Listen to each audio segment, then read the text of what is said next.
अस्सलाम वालेकुम। कैसे हैं आप सब लोग? उम्मीद है खैरियत से होंगे। आज मैं आपको मिक्स चाट चना चाट बनाना सिखाऊंगी जो कि बहुत मज़े की बनती है और अक्सर हम बाज़ारों में खा रहे होते हैं। ये मैं घर में अपने आसान तरीके से बनाना सिखाऊंगी। तो चलिए शुरू करते हैं। सबसे पहले मैंने आधा किलो सफ़ेद चने लिए थे जो कि मैंने 5-6 घंटे पहले भिगो दिए थे। उसको मैं कुकर में उबलने रखती हूँ। कुकर में उबलने रखेंगे नमक डाल के, जब तक ये गलेंगे। उस दूसरी तरफ हम बेसन घोलेंगे। पहले बाउल में 1 पाव बेसन लूँगी मैं। 1 पाव बेसन डालेंगे। ये टोटल 1 पाव बेसन हो गया। पहले से इसको मैंने छान लिया था।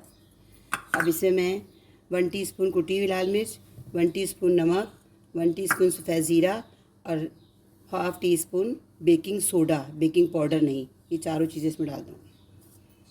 अब इसको हम डायरेक्ट बहुत ज़्यादा पानी नहीं डालेंगे, थोड़ा थोड़े पानी से पहले हम इनमें सूखे मसालों को मिक्स करेंगे और फिर हाथ से इसको अच्छी तरह बेसन को घोलेंगे।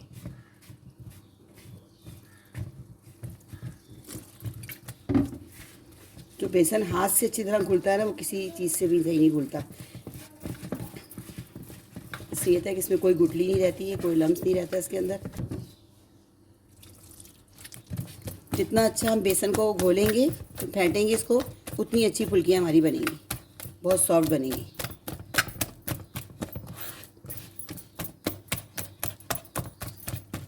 इसी को बिल्कुल इसी तरह से घुमा घुमा के, इसमें तो कोई बेसन की गुठली ना रहे इसके अंदर। ये देखिए, इसको इतनी अच्छी तरह फेंटने से कितना स्मूथ बैटर बना है। और इसकी कंसिस्टेंसी देखें आप।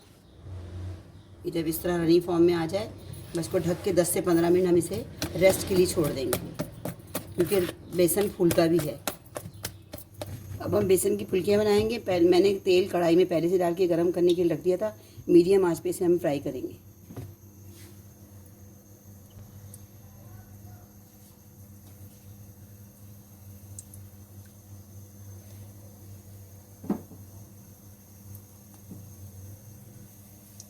अगर आप चम्मच से बनाना चाहें तो बेशक चम्मच से बना लें, लेकिन मैं हाथ से बनाती हूँ। हाथ से ज़्यादा अच्छी बनती है और एक जैसी बनती है। जैसी फुल्कियों का कलर ये चले, उसको फिर आप चेंज करना शुरू कर दें। फ़ौरन आपने चेंज नहीं करना। ये देखिए, अब चेंज होता जा रहा है कलर। इसको अब एक एक करके चेंज करती जाऊँगी मैं, ताकि चारों तरफ से अच्छी तरह से पक जाए और ब्राउन कलर आ जाए। ये देखिए, सबकी तकरीबन शेप एक ही जैसी आई है, ना बहुत बड़ी है ना बहुत छोटी हैं। तो मुझे तो हाथ से बनाने में ज़्यादा मज़ा आता है। अगर आपको सही लगे तो आप हाथ से बना लें, नहीं तो आप चम्मच से बना लें, वो आपकी मर्ज़ी पर है। और मीडियम आंच पे ही फ्राई करेंगे इसे हम, तेज़ आंच पे नहीं करेंगे, क्योंकि तेज़ आंच पे कलर तो आ जाएगा लेकिन अंदर से फुल्की भी कच्ची रहेगी। ये देखिए, कितना प्यारा कलर, गोल्डन कलर आ गया। अब चाहें तो आप इस पॉइंट पे निकाल लें या थोड़ा सा और ब्राउन थोड़ा सा कर लें और फिर हम इसे निकाल लेंगे थोड़ा सा निकालने के बाद। और दूसरा ये कि जब भी बेसन, फुल्कियों के लिए बेसन घोलें आप, तो थोड़ा सा बेसन को पतला रखें। उससे ये होता है कि फुल्की में गुठली नहीं बनती। लेकिन अगर सख्त बेसन होगा तो फुल्की में गुठली बन जाएगी, फिर वो खाते हुए बहुत अजीब लगती है, मज़ा ही नहीं आता फुल्की खाने में। इसलिए बेसन अगर आप पतला रखेंगी तो फुल्की बहुत ज़्यादा सॉफ्ट बनेगी। और पतला भी इतना ज़्यादा पतला मत कीजिएगा कि बिल्कुल पानी की तरह, और आप तेल में डालें वो सारे छींटे छींटे पूरे बूंदी की तरह बन जाए। जिस तरह की मैंने आपको कंसिस्टेंसी बताई है ना, उसी तरीके से बनाइएगा। और जब बेसन को फुल्कियाँ डालना शुरू करें तो थोड़ा सा पानी का हाथ लगा के बेसन को अच्छी तरह मिक्स करें और फिर डालना शुरू कर दें, तो फिर आपकी बिल्कुल सही बनेंगी फुल्कियाँ। अभी देखें, गोल्डन सा कलर आ गया, गोल्डन ब्राउन सा। अब मैं इसे निकाल रही हूँ और डायरेक्ट इसे मैं पानी में डालूँगी। ये देखें, इसका फालतू जो तेल है वो इसको छान लेंगे अच्छी तरह से और हम डायरेक्ट इसको पानी में डाल देंगे।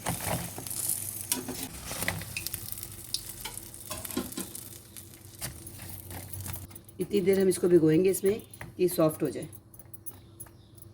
ये देखिए, फुल्कियाँ पानी में मैंने डाली हैं, 5 मिनट भी नहीं रहे थे ये फूल गई हैं। ये देखिए कितनी सॉफ्ट, और दिखाती हूँ मैं आपको कितनी सॉफ्ट। इसको हल्का सा हाथ से दबाएंगे पानी से और इसको देखिए, इसमें बिल्कुल भी गुठली नहीं है, ये बन गई। इसको हम इसी तरह निकाल लेंगे और निकाल के पानी निकाल के इसका दबा दबा के और आराम से रखते जाएंगे। सारी फुल्कियाँ मैं इसी तरह निकाल लूँगी। ये तमाम फुल्कियाँ मैंने पानी में से निकाल ली हैं, पानी से अच्छी तरह से निचोड़ लिया और निकाल के एक तरफ रख दिया। ये चने हम उबाल चुके हैं। अब हम सबसे पहले एक बाउल में नीचे चने डालेंगे।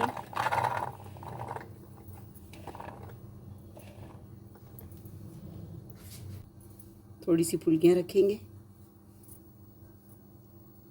अब थोड़ी सी हमने प्याज काटी है, आमलेट कट काटी है, थोड़ी सी वो प्याज डालेंगे इसके ऊपर। जितनी आपको प्याज पसंद हो उस हिसाब से डालें। थोड़ा सा कटा हुआ हरा धनिया डालेंगे हम इस पर गार्निश के लिए, क्योंकि इस चाट मिक्स चाट बना रही हूँ तो इसमें धनिया पुदीना, अगर पुदीना आपको पसंद हो तो पुदीने के चंद पत्ते भी काट के आप डाल सकते हैं इसके अंदर। दही में मैंने सिर्फ नमक डाला है, फेंट के दही में नमक डाल दिया।